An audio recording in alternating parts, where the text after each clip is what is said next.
POV, you fell asleep first at the sleepover. But seriously, this one's really sad. But it's got time travel, so that's cool. The movie starts with a butterfly quote by Chaos Theory, and then we see a man write a note while hiding from someone. He writes to whoever finds the note, telling them that if he is rip in peace, it means that his plan didn't work. But he hopes to go back to the beginning to save her. Sounds like a simp. Now it's 13 years earlier and two kids ride down the street on their bike, while another kid is on his lawn playing with his dog. Then his mom calls him over, and they talk about how his dad is never around while his friend's dad is. Relatable. She drops him off at school, but before she can leave for work, her son's teacher stops her. Apparently her son Evan wants to clap people for a living, according to a picture that he drew, but the poor boy can't remember drawing it. She takes him to a doctor, hoping that he hasn't inherited his father's illness. The doctor runs some tests, but the results won't be ready for a few days, so he suggests to the mom that Evan start journaling. What looks like the next morning, Evan is faithfully journaling and having breakfast while his mom is on the phone. But then we get back to Evan and he's holding a knife like he is ready to start that career. His mom gets him to change his mind though, but in the next second, he doesn't remember picking up the knife. She drives him over to his friend's house and they have a dad. This dad has two little kids and a video camera, and he is more than happy to have Evan, provided he can keep a secret. Uh-oh, I think we all get the point here. Moving on, back to the hospital, the results are out and Evan doesn't have whatever his father does. The doctor says that the blackouts might be stress related, but the boy's just 7, says his mother. Why would he be stressed? The doctor says it might have something to do with not having a father, especially considering that the last time the blackout happened was when he was visiting those friends. If he only knew what was really going on. The mom concedes that this might be possible because Evan has been pushing to meet his father, so they arrange to have a meetup with his dad in a controlled environment. His dad is in a psychiatric hospital. One minute, Evan is having a sit down with his father as they discuss smiles and hair. The next minute, his dad is going full 50 Shades of Grey mode. The guards manage to pull the dad off of Evan, and then they clap him, the dad, because he didn't calm down. They hold a funeral for him, and then it's 6 years later. Evan is an edgy teenager now. He smokes, hangs out in the basement with his 3 friends, and the soundtrack is edgy too. Evan is also an artist, and he's drawing one of his friends, Kaylee. Then, her younger brother Tommy finds dynamite and says they should go blow things up. By the way, Kaylee and Tommy are the kids of that dad. They bully their friend Lenny to put the explosive in someone's mailbox, and next thing we know, the kids are somewhere in the woods and Lenny looks unconscious. They manage to get help somehow, and then Evan's mom comes around and asks the other kids what happened. Tommy tells her a made-up story, but she asks Evan for the truth. Evan tells her that he doesn't know what happened because he blacked out, but she thinks he's making excuses. He manages to convince her though. Back home, his mom is talking to someone on the phone while he tries to journal what he remembers from the incident. Apparently, the last thing he remembers is covering Kaylee's ears with his hands. Go figure. As he's journaling, he runs out of ink and goes to look for another pen. That's how he comes across a box labeled with his father's name. In that box is his grandfather's death certificate, among other things, which is how he finds out that his grandfather had the same issues as his father. Next, we see him lying on a therapist's couch, and the therapist is trying to help him remember what happened in the woods. It's a whole affair and he still doesn't remember much. The 3 kids decide to go to the movies where Dumb and Dumber is showing. In the theater, Tommy strongly warns his sister to stop feeling sad. And then when Evan tries to find out what happened that day, he warns him not to ever bring it up. Through all this, Kaylee looks really sad and her gaze seems permanently fixed on the floor. So Evan asks her if she's okay, but she just leaves him without giving him an answer. In the theater, Evan is causing a nuisance, but Kaylee is uncomfortable with what's on the screen, so she leaves. Maybe it's because it's not Dumb and Dumber. Evan follows her, of course. Then one thing leads to another and they embrace. But Tommy comes out right at that moment and is not excited about what he just saw. He looks like he's about to do Evan some serious damage as he charges forward. I guess he was jealous. Alabama moment. But a bully breaks his stride, tripping him so that he falls. Tommy then transfers his aggression to the bully, beating him to a pulp. As he's being carried out of the theater by 2 security men, he smiles sinisterly at his sister and Evan. Next, we see Evan's mom doing the dishes when the news comes on. From the news, we hear that the town was just rocked by vandalism and the police have not been able to determine what the motive could have been or find out who the perpetrators are. She then goes to pick Evan and Kaylee from the movies, and right after she drops Kaylee off, she informs Evan that they are moving. The next day, Evan and Kaylee decide to go and encourage Lenny to come out for fresh air. He just came back after days of being away in the hospital, and he only agrees to go out with them because Tommy's not with them. As they are walking through the woods, they follow a trail of smoke and it leads them to Tommy in a junkyard. He just burnt a car and is trying to burn Evan's dog as well. As the 3 of them try to stop Tommy, he knocks his sister out with a plank and then knocks Evan down. Lenny, on the other hand, just tries to be invisible. With nobody trying to challenge him, things heat up with the dog.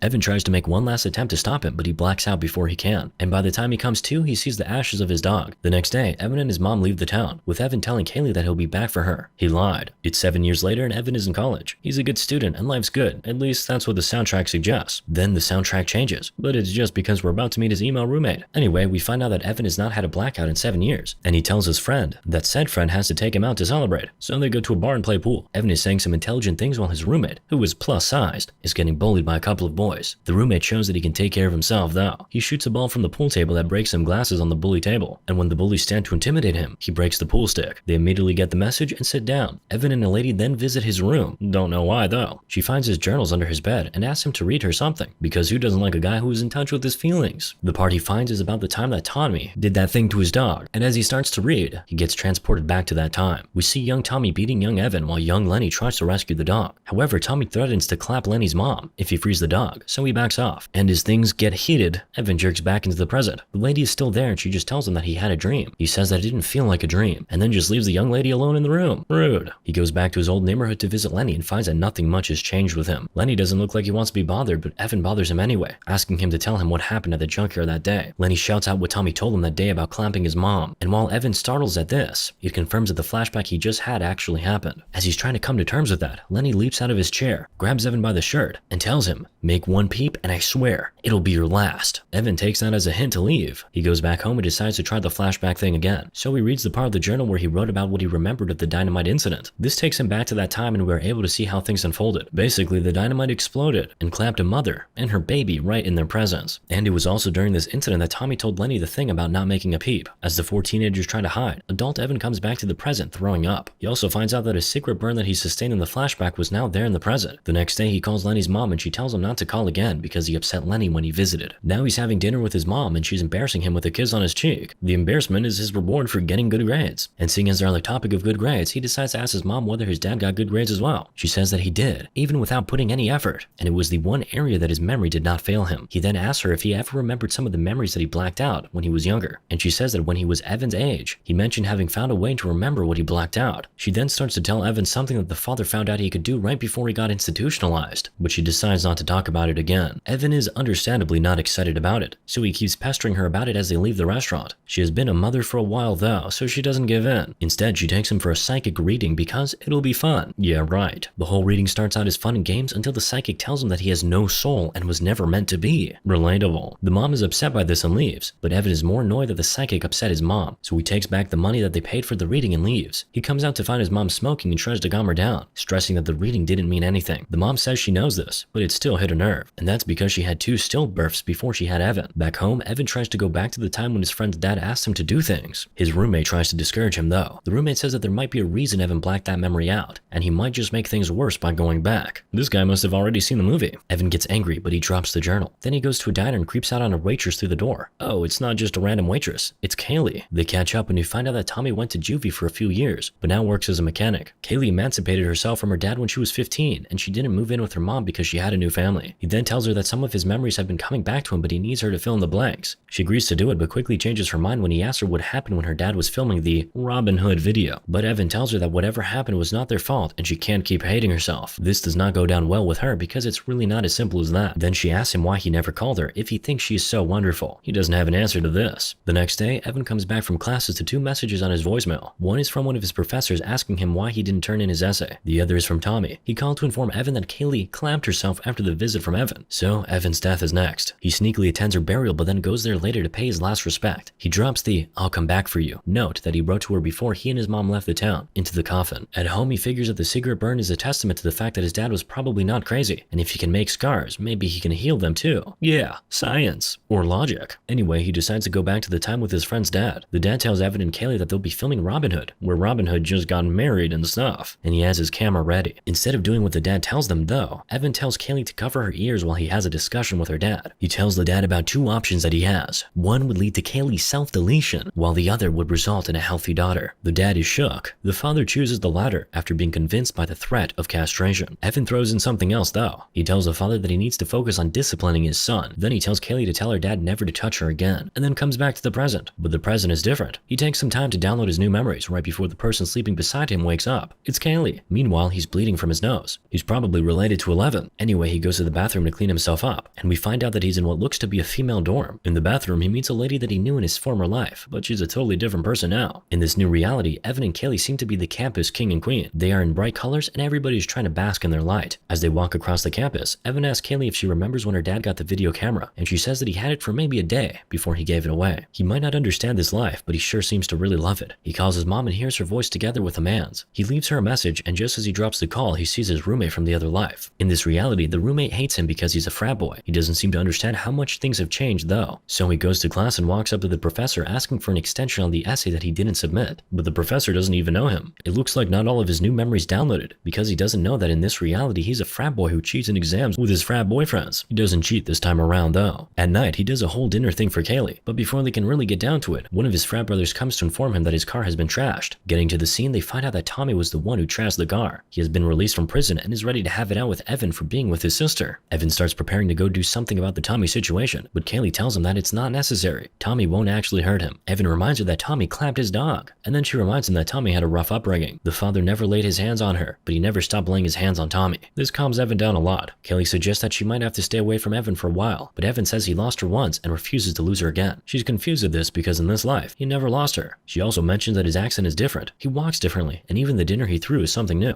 As they argue about what's new and what's not, Tommy finds them. Tommy's not happy that everybody loves Evan, but nobody loves him, so he beats the crap out of Evan with a bat. Evan is armed with pepper spray though, so he uses that to disarm Tommy, and then claps him. Kaylee had already called the police though, and they arrive right on time to move Evan to prison. Come on, it was self-defense. His roommate in prison is a man who loves Jesus and loves his neighbor, so he gives Evan some advice on how to survive. Wholesome. One of those days his mom comes visiting. She informs him that his lawyer might be able to get him out on self-defense. See, I knew I was on to something. He asks her for his journals, but she's only with 2 of them. The rest are in storage. Evan is not happy about this, but his mom tells him that he needs to concentrate on the case instead of some journals. He asks about Kaylee, but it looks like Kaylee doesn't want to be involved with him anymore. Typical. With his journals, he tries to make it back to his cell, but the prison bosses want to play. One thing leads to another, and one of them beats him up, but he is saved by a warden. They all disperse, but not before the top boss informs him of what would be happening that night. And at night, 2 prison wardens come to pick him up and deliver him to the higher-ups. The next day, those guys read his journal to the entire prison, and Evan decides that he's had enough. He asks his roommate for his help, telling him that that's what Jesus wants. And to prove it to the roommate, he goes back in time to mark himself. The marks appear in the real world, so the roommate believes him. Next, we see Evan approach the guys that have been disturbing him, asking them what he can do to join their group. Well, all he has to do is get on his knees. He kneels down to do just that, but stabs the boss in the nuts instead. He also claps the other guy in the chest for good measure, and as he is doing this, his roommate comes in and helps out with the other guy. He also helps to hold off the other prisoners that are trying to enter the cell, giving Evan enough time to go back in time. He has decided to go back to before Tommy clapped his dog, and this time around, he makes sure that they are armed before they meet Tommy. He finds a weapon and gives it to Lenny. He knows that Lenny is guilty about killing the woman and her baby, so he believes that Lenny would feel better about himself if he rescued the dog. There's no need for Lenny to rescue the dog though, because Evan is able to convince Tommy to not harm him. But just as Tommy releases the dog, Lenny goes sicko mode, and by the time Evan comes to, he's in his original room. There's the normal memory download, and from that sequence we find out that Lenny was committed to a mental institution. This time around, he bleeds too much from the memory download and then blacks out. Should have upgraded your RAM. So his roommate rushes him to the hospital where he gets an MRI scan, and the results are not pretty. His brain has basically been reconfigured after all the back and forth he has been doing. He's jammed about 40 years worth of memory into his brain in just 1 year, and his brain is no longer the same. Evan's mom is very bothered, but Evan himself seems fine. Oh, that's just because he wants to steal the doctor's access card. The keys take him to Lenny's room where he's lying still. He tries to encourage Lenny to speak, and then he finally does. Lenny blames Evan for giving him the weapon that he used to clap Tommy. Then he says that Evan should be in his position instead. So Evan knows it's time to leave, but he doesn't leave the time travel thing alone. This time around, he decides to go back to the time that he met his father in the psych ward. He asks his father for help to fix the mess that he has created, but his father warns him that he'll only make things worse if he keeps trying to fix them. Evan doesn't listen to his father, like many children. Then his father decides that clapping him is the best solution, but as he tries to do that, Evan comes back to the present. He goes to the restaurant where Kaylee used to work in his first life, but she never worked there in this version of his life. So he goes to her dad's house, roughs him up a little, and asks him where to find his daughter. Turns out Kaylee is a substance-addicted, sussy worker in this reality. He takes her out to a diner and tells her everything that has been going on with him. She doesn't believe him though. She thinks he just wants to get into her pants. To prove that he is telling the truth, he reveals her quirks to her, like how she loves the smell of skunk but hates cilantro. It looks like he's getting to her. Then he tells her that in one of his lives, she was happy with him, and she points out to him that his story is flawed because she never would have been in a sorority. It looks like Evan is starting to get that he makes things worse by trying to change things. But Kaylee insists that he go back and prevent the mother and her child from dying. Maybe that would make everybody's lives better. He goes back home to find his roommate doing the deed on his bed. But once he shows how angry he is, his roommate and the girl get the gist and leave. Then he goes back to that time before the dynamite went off. Tommy saves the mother and her baby, but Evan gets caught in the explosion. When he comes back to the present, his roommate is Lenny. Lenny's girlfriend is Kaylee, and Evan is built different. He bleeds too much from the memory download, and his friends try to take him to the hospital, but he refuses to go. Then we find out that Tommy is religious, and Kaylee and Tommy decided to stay with their dad instead of their mom, because Kaylee liked Evan. We also find out that she still kind of likes Evan, and has thought of what their lives till death would be, even though she is with Lenny. She's faithful to Lenny though. Evan still goes ahead to shoot a shot, but she just embraces her boyfriend instead. So Evan decides that this life is not worth living, but Tommy doesn't allow him to self-delete. They go to the hospital, and we find out that Evan's mom is battling lung cancer because she became a chain smoker due to her son's condition. He tells her that he can change things, but she thinks he's acting crazy, which reminds her of his father. He doesn't mind being seen as crazy if he can change things though, so he decides to go back and do it. that. But of course, he makes things worse. In this new reality, Kaylee is rip in peace, and he is in a mental institution. What's worse is that the journals don't exist in this reality. In fact, his doctor tells Evan that Evan has created a disease that does not exist, that he keeps talking about being in college, prison, and a double amputee as a way of coping with clapping Kaylee. Same thing happened with his father. He always asked for his photo album even though they didn't exist. The doctor tells Evan's mom that Evan has damaged his brain irreparably, but Evan is more concerned with watching home movies and bashing into locked doors. Now we're back where we started. Evan is writing that note to whoever finds it while his doctor and hospital security are looking for him. Also, we now know that her is Kaylee. Not exactly a surprise. He manages to make it back to when he was in his mom's womb, almost clapping his mom. As a fetus, he thinks about when the psychic told him that he has no soul, about when his mom told him that she had 2 miscarriages before him and thought he wouldn't make it, and about when Kaylee told him that she stayed with her dad because she liked him. Then he self-deletes his fetus self with the umbilical cord as one last-ditch attempt to make everything right, which is probably what the other kids did too. They probably went through similar ordeals, and that's why she had those 2 stillbirths. Oh my god. His mom is initially devastated, but everything else is right with the world. Kelly and Tommy stay with their mom. Evan's mom has another child. Lenny grows up happy. Tommy becomes valedictorian, and Kaylee happily gets married. So, Evan was the problem all along. Who would have guessed? Moral of the story? You're the problem.